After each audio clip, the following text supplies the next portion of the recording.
So this is, something new right here. We're gonna get into Ask Coach. Let me see. Let me say. So the first question is building that relationship with a couple before the event. Okay, so basically from what I'm getting at is this person is DJing a wedding and would like to know how should they build a relationship with the actual couple. So, first I would say when they reach out to you, like kind of be nice, of course, that's what you want to do. But again, you want to make sure that you're asking them enough questions. Ask them, like, like what type of music would they like to be played? Do they have like a list? Sometimes people have like wedding songs list. Like, sometimes people be like super prepared. They be like, oh, yeah, I'm going to play these songs at my wedding, or I have these songs played at my wedding and stuff like that. So maybe, ask them if they have something like that.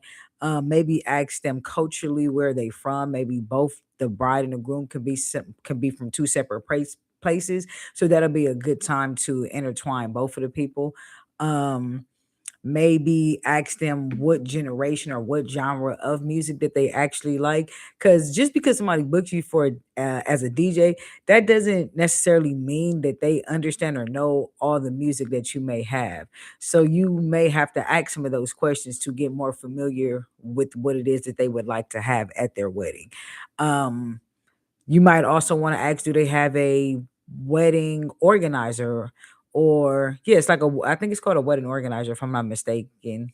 A wedding planner. That's the word. Okay. So they may have a wedding planner. A wedding planner may have all the songs listed out that they want to have the first dance, to have the mother and father dance, to have the daughter and I mean the dad and daughter dance. Like they may have all of those things already written out. So make sure that you ask for those things in advance. Just ask for them in advance so that you'll already have that information, and then you can go and pretty much organize your music based on how you can, you know, keep that flowing. So I would say if it's like two culturally different backgrounds, that is going to be very exciting, because if you're a great DJ, that'll be your time to actually have fun with the music, because now you can mix in both cultures of music and just kind of show them like, hey, now we're a new family, so this is how we're going to now move forward when we do events for at least this family, at least for this union, right?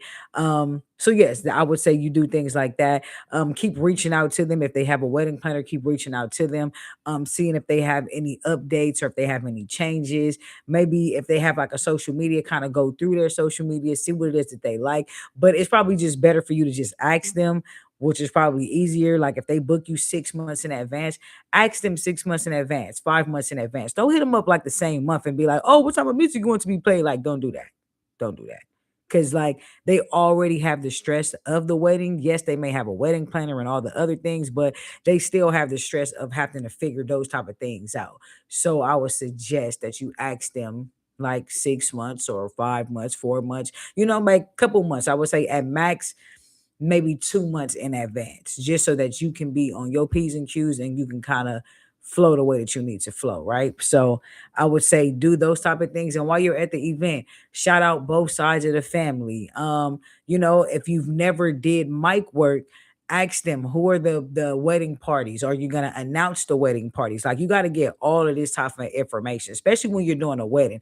If you've never ran a wedding from the beginning to the end, then this might be a whole new shock for you. So again, as a DJ, understand and know your lane. If you're a club DJ and you've never done a wedding, I'm not saying that you can't do a wedding, but there's rules, there's regulations, there's things how things are supposed to flow at a wedding. So um if they have a wedding planner or if they're just organizing the wedding themselves, you might want to ask them, do you have a what do they call it?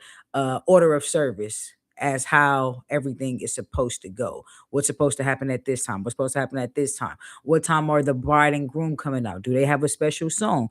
Is the wedding party coming out? Are we going to announce them by name? Or are we just going to do it by songs? Like there's a lot of different things that go into actually DJing for weddings, more than you guys probably think, because at the end of the day, you're making their day special, just like for proms, right? So you have to make sure that you're asking them the right questions so that you can give them the best experience that they can have. Because at the end of the day, a wedding is a very special day. So if they hit you up and book you, that means that they want you to make the day more special for them. So the best thing that you can do is ask them, what would they like to be played? How would they like this to go? Sometimes they may just say, I didn't think about any of that, which means that it's your job to now ask the right type of questions so that you can have everything flowing the way it needs to flow. Right. So if you've never done a wedding, I'm not saying that you can't do one, but there are certain ways on how weddings are done, especially if you're doing the actual ceremony and the reception,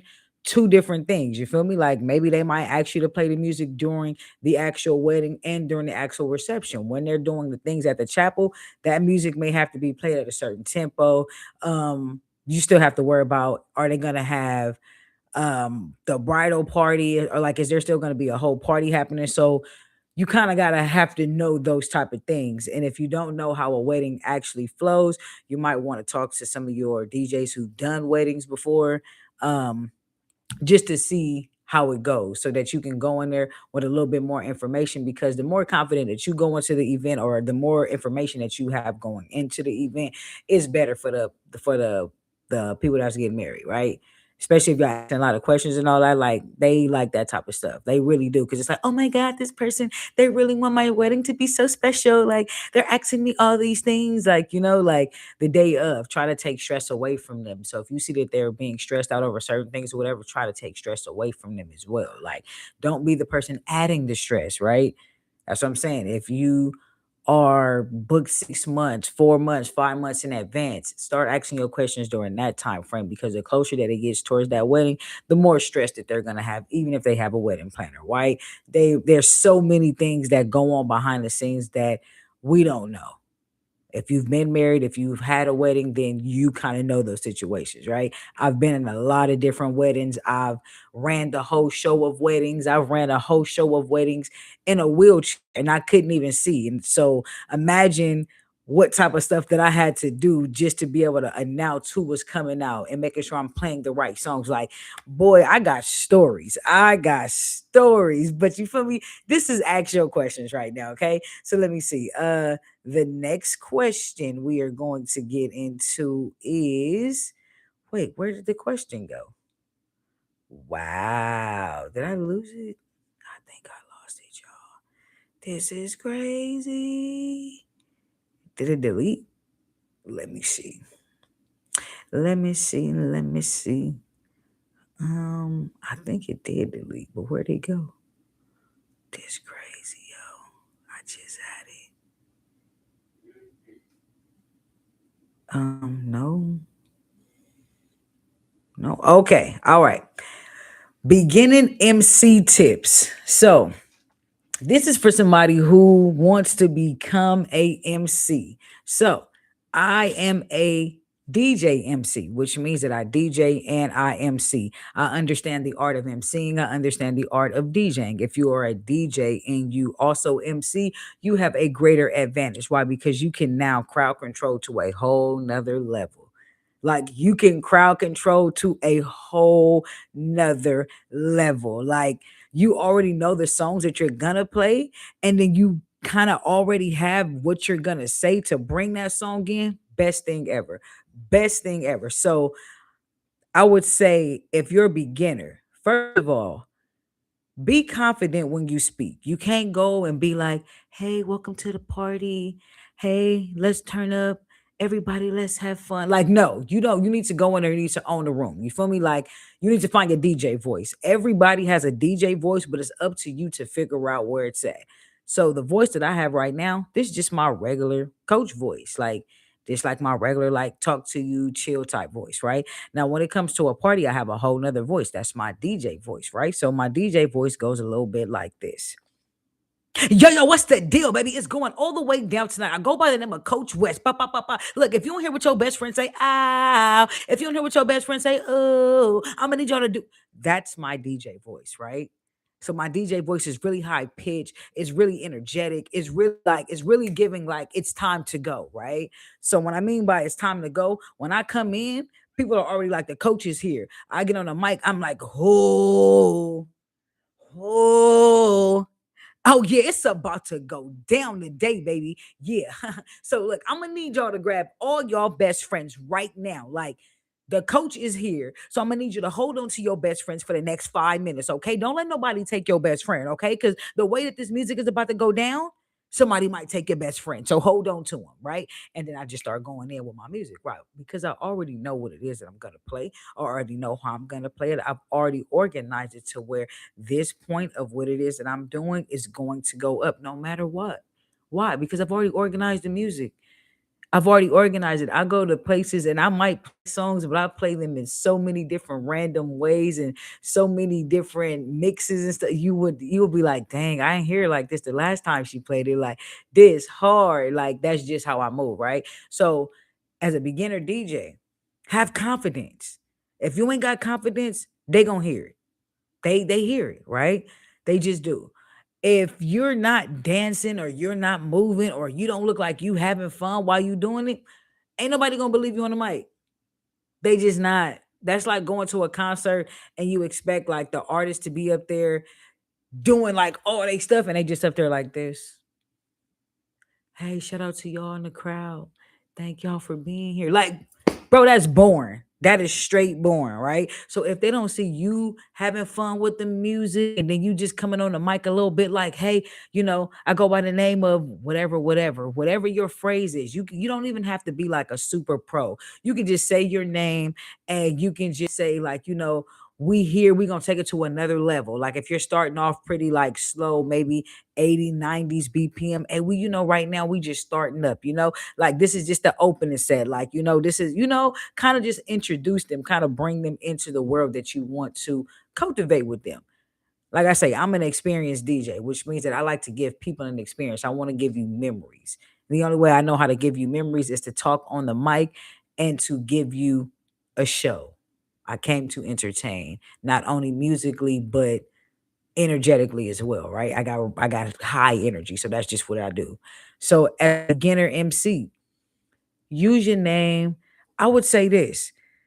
If you don't know what to say on the mic, because I think that's what's the hardest part. The hardest part is people don't know what to say on the mic. So what you can say is like, say if you see some girls right here in the front, right? Some girls right here, they going up. If you see a girl with a brown dress, hey, brown dress, fuck it up, just like that. Brown dress, fuck it up. Boom. Now girls with the brown dress, maybe you're talking to her, but whoever else has on a brown dress, gonna fuck it up. You see somebody over here, they got a jean dress on. You feel me? Yo, hey, go jean dress, go jean dress. You feel me? If you got a jean dress on right now, I'm gonna need you to toot it up. I'm gonna need you to go crazy right now. Why? Because now all the women that are in there that have on jean dresses, they're gonna go up. So you could just point out like simple things. Sometimes I believe that you guys overthink it when you guys don't understand that all the material that you need is right in front of you. Why would you have pre-recorded like material when there's people literally in front of you dancing? Now, if the people are behind you dancing, I get it. You don't know what to say because they behind you. So what you gonna do? Keep looking behind you? No, but these people are in front of you dancing. So if they're in front of you dancing, you can shout them out. Oh, you feel me? Hey, if you in here with your best friend, say, oh. Hey, if you single, say, ah. You feel me? If you make your own money, say that. You feel me? Stuff like that. Like those are chants that you can say. Those are things that you can say on the mic as a beginner. You don't have to like have all the extra craziness going down. Like me, sometimes I freestyle songs. Sometimes I play games like red light, green light. So I do a whole bunch of different craziness like when I DJ, but that's just because I'm an all around entertainer. So I just like to have people having fun on different levels that they never thought that they could have fun on, right? So that's just the type of DJ that I am. But for you as a beginner MC, just call out what you see. If you're doing a wedding, hey, welcome the new Smiths, Mr. and Mrs. Smith. Hey, this is the bridal party. When you're doing like weddings or corporate events, you don't want to do too much cussing. Hey, who's the best supervisor that y'all got? Somebody's gonna yell out this part. Who's the best manager that y'all got? Blah, blah, blah, blah. If you know that there's like a bunch of different districts or warehouses, whatever, hey, which warehouse do the most this? You feel me? Oh, I heard warehouse 6 do this. Oh, I heard warehouse 4 do this. Like it's more engaging, right? So it just depends on what type of space that you're at. If you're doing a baby shower, they usually have games that they're playing at baby showers, right? So you can kind of engage with people when they're doing baby showers. Like for me, if the kids are doing musical chairs, I'll do it. And so he's somebody, hey, you want to green? You get out. No, no, no, go sit over there. Nope, you gotta wait till the next game. And you feel like that's just me. If I'm doing something and I see like the grandparents acting up, I'm like, okay, granny, you over there acting up today, okay? So look into the crowd. So when I mean read the crowd, your music selection and your MCing will come from the crowd.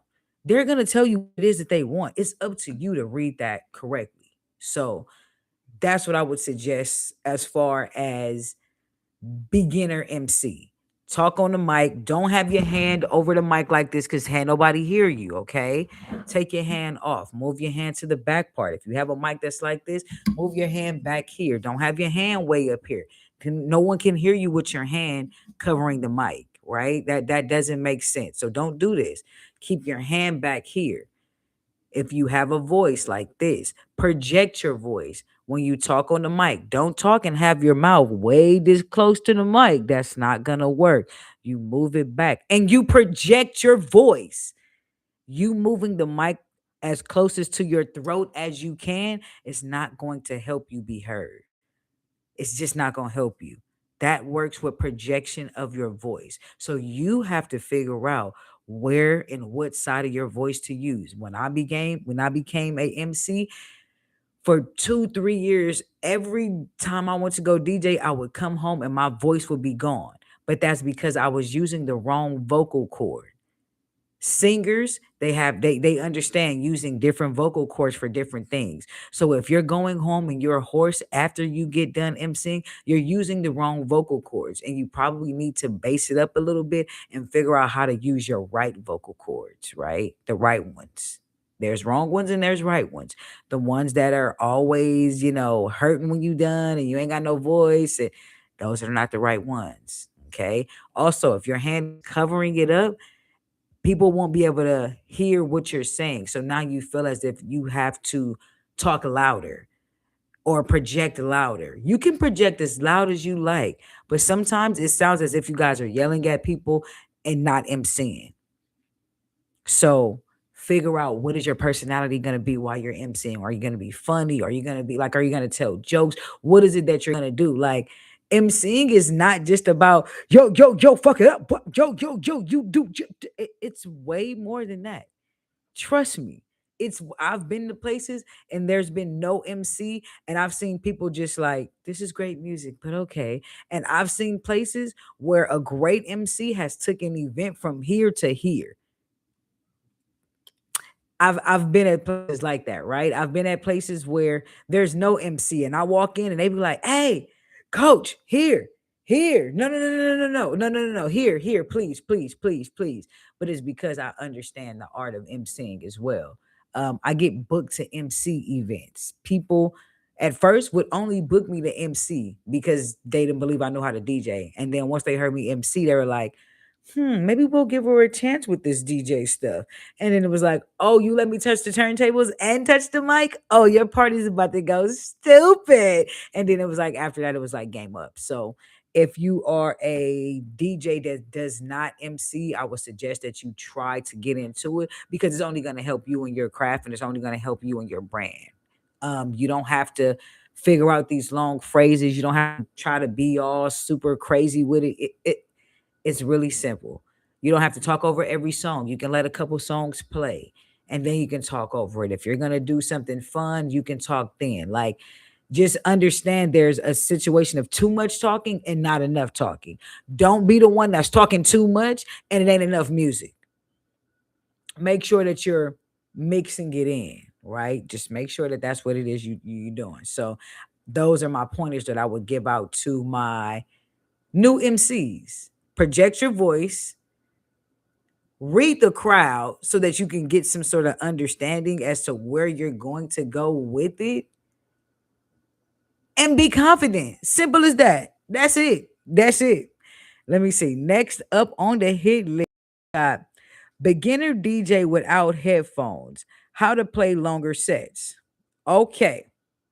So beginner DJs with no headphones. I understand the not using the headphones. I've been DJing for 14 years.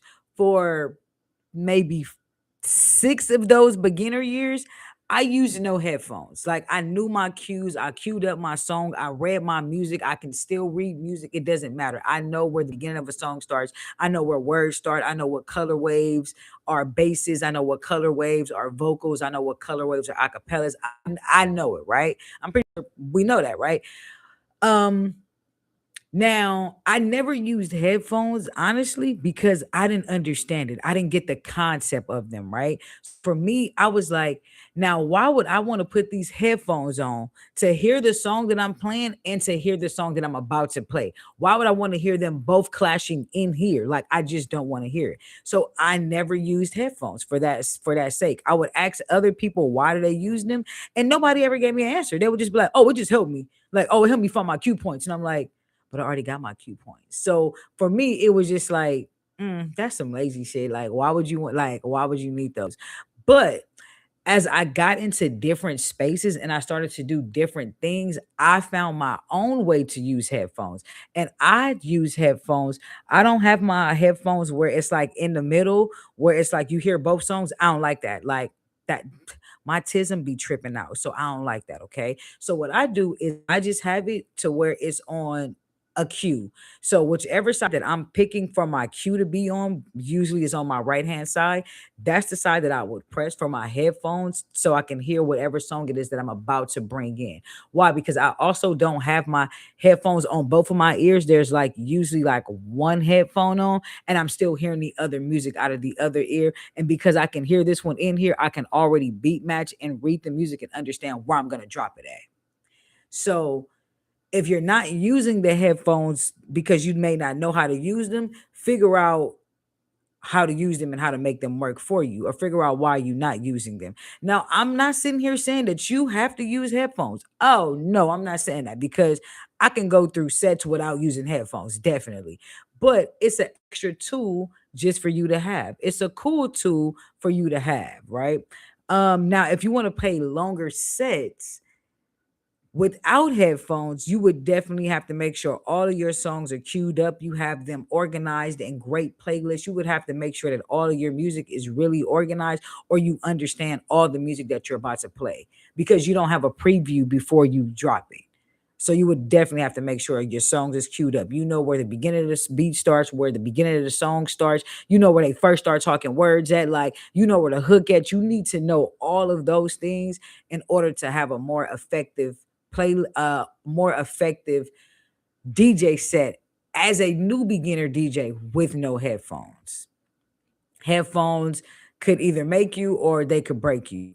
I like to use headphones because I already, like I said, have my songs queued up. I know where a lot of things are already at, but I literally use them just to make sure that the vibe that I'm going for all goes in right. I know that the BPMs is going to be on point. I know that the blending is going to be precise. I know that, but I would like to know, are these two worlds that I'm probably about to clash right now, is it gonna sound good? Because sometimes those BPMs be the same, and boy, oh boy, would you be surprised to know that one of them does not sound great on the same BPM? One of them is just a little bit faster or something like that. So I would, if you can get headphones, I would say try that. Figure out what you would like to use them for, and figure out why you don't want to use them. And once you figured it out, I feel like you would probably have a better outcome as far as how long your DJ sets will be. Let's see. Organize music. So, someone would like to know about organizing music. I've done some videos on this. I'm gonna cover this in these classes that I have. I'm going to cover that because a lot of y'all are asking about a lot of different things. And it's so crazy because I didn't really understand or know that this many people needed information. I thought I was just putting it out there just for like, maybe beginner DJs. But come to find out, there's DJs that's been DJing longer than me. There's people that's been DJing as long as I've been alive, and they don't really have this information. So once I figured that out, and the amount of questions that I get just from this type of stuff, it's like, might as well help somebody.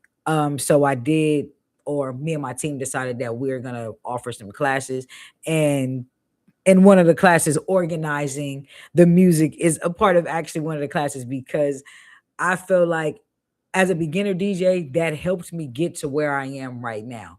Now, I'm not saying that you can't be a great DJ if you're not organized. I know a lot of DJs that are what I would like to consider freestyle DJs. So I know a lot of DJs who all they do is freestyle DJ. Like they plug their laptop in, they read the crowd, they know what songs they want, and they just go straight to typing, straight to typing, straight to typing. Like I know some amazing DJs that are like that. And I'm not gonna lie, that is a very great skill to have.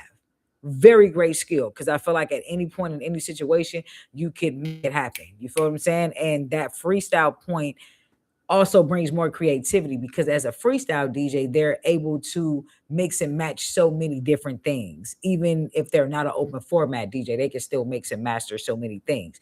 But for people who like to use crates or to use playlists, I feel like organizing your music would help you out so much better, because you won't have to play the song all the way to the end. Like, I don't know if you guys understand, but some people they only want to hear certain parts of the song. They don't want to hear like the whole song. Like long time ago, it was cool for you to play a song and they had like three verses, four verses, and like five hooks, right? That was cool. But now a lot of songs are like one verse, one hook. Maybe the beginning of the song starts with a hook, then it goes to verse and it goes to another hook, right?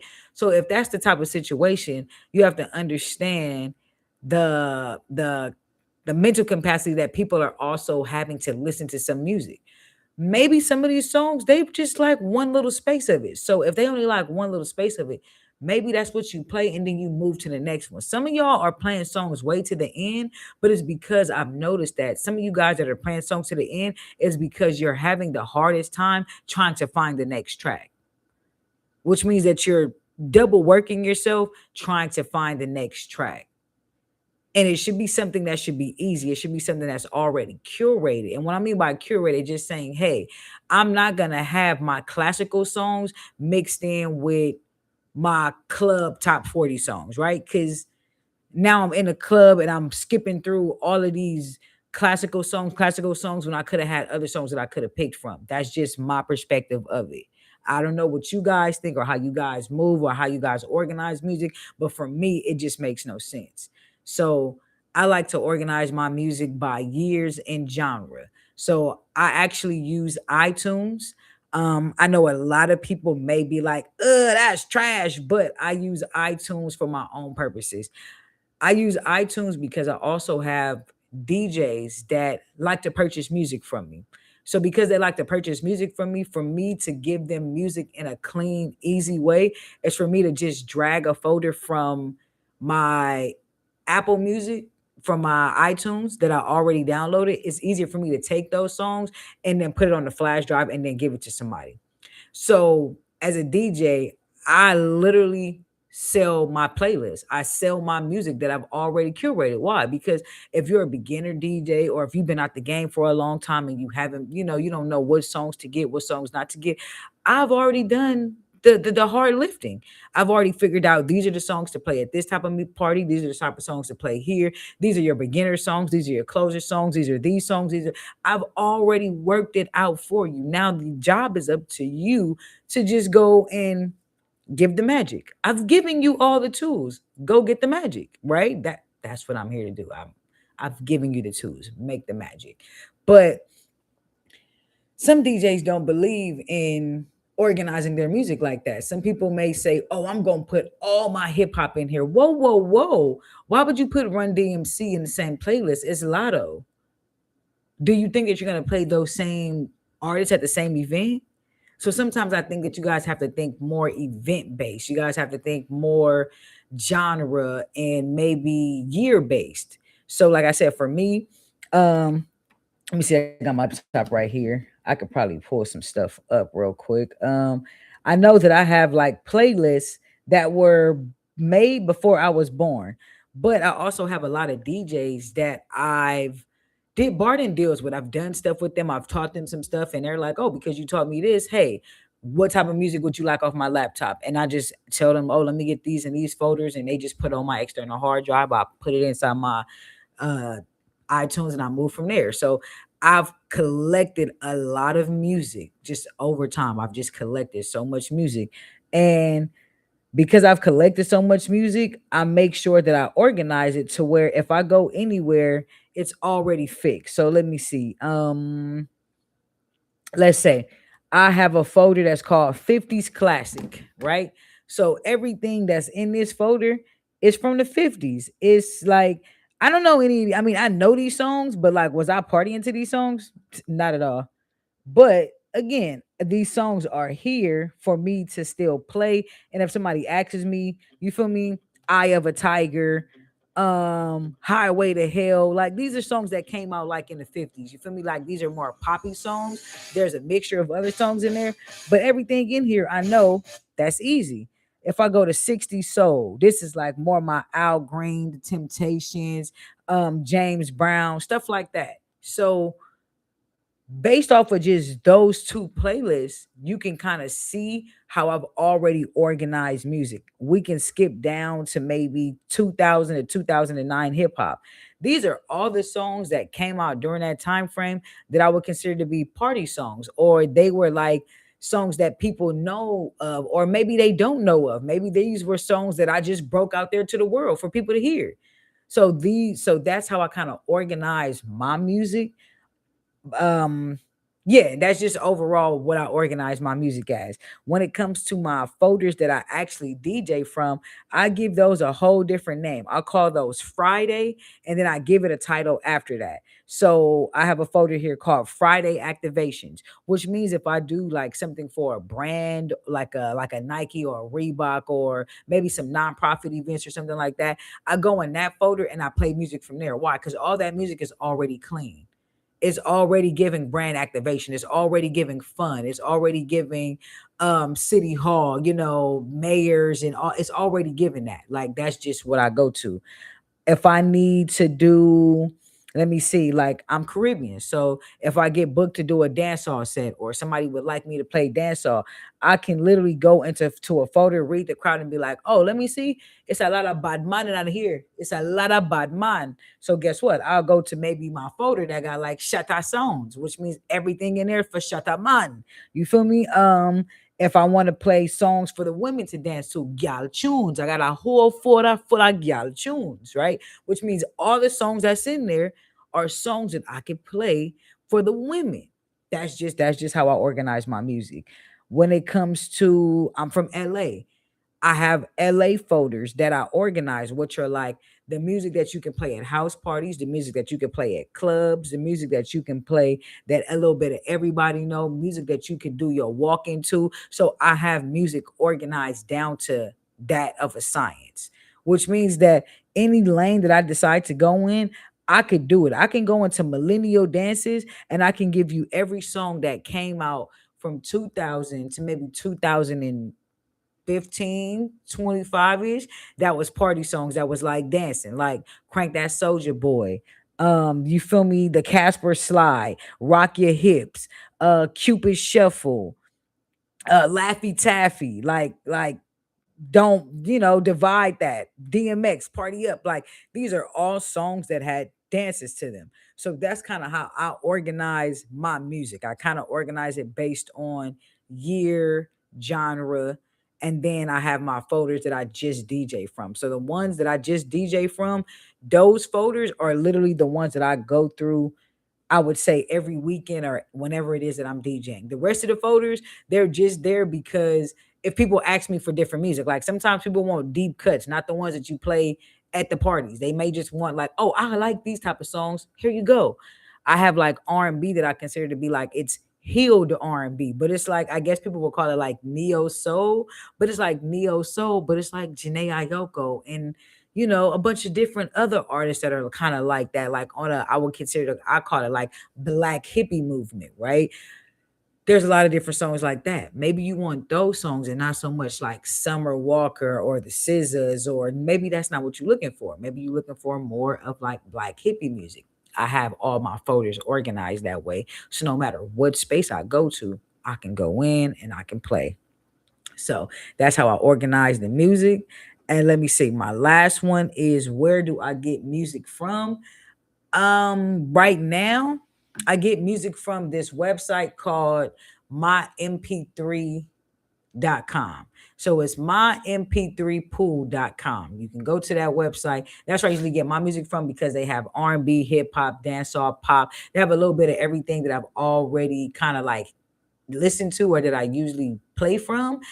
And when it comes to like older music, that's just music that I've been collecting since like Napster, LimeWire, FrostWire. Like if it's older than what the DJ pools have, I've been collecting music since forever, right? So CDs, like the illegal downloads, I've been doing all that. That's just how I do it. YouTube conversions, like that's kind of where I get my music from, because you have some songs that are not on DJ pools. So it's like, how do you get those songs? Sometimes the song is not on DJ pool, it's not on Apple Music. So it's like, where do you get it from? Sometimes the songs are only on YouTube or only on SoundCloud. So if you are using one of those services like that, maybe you get a converter to basically, convert those songs over for you. But yes, right now I'm very, very much using my mp3pool.com. I know there's a couple other ones that are out there.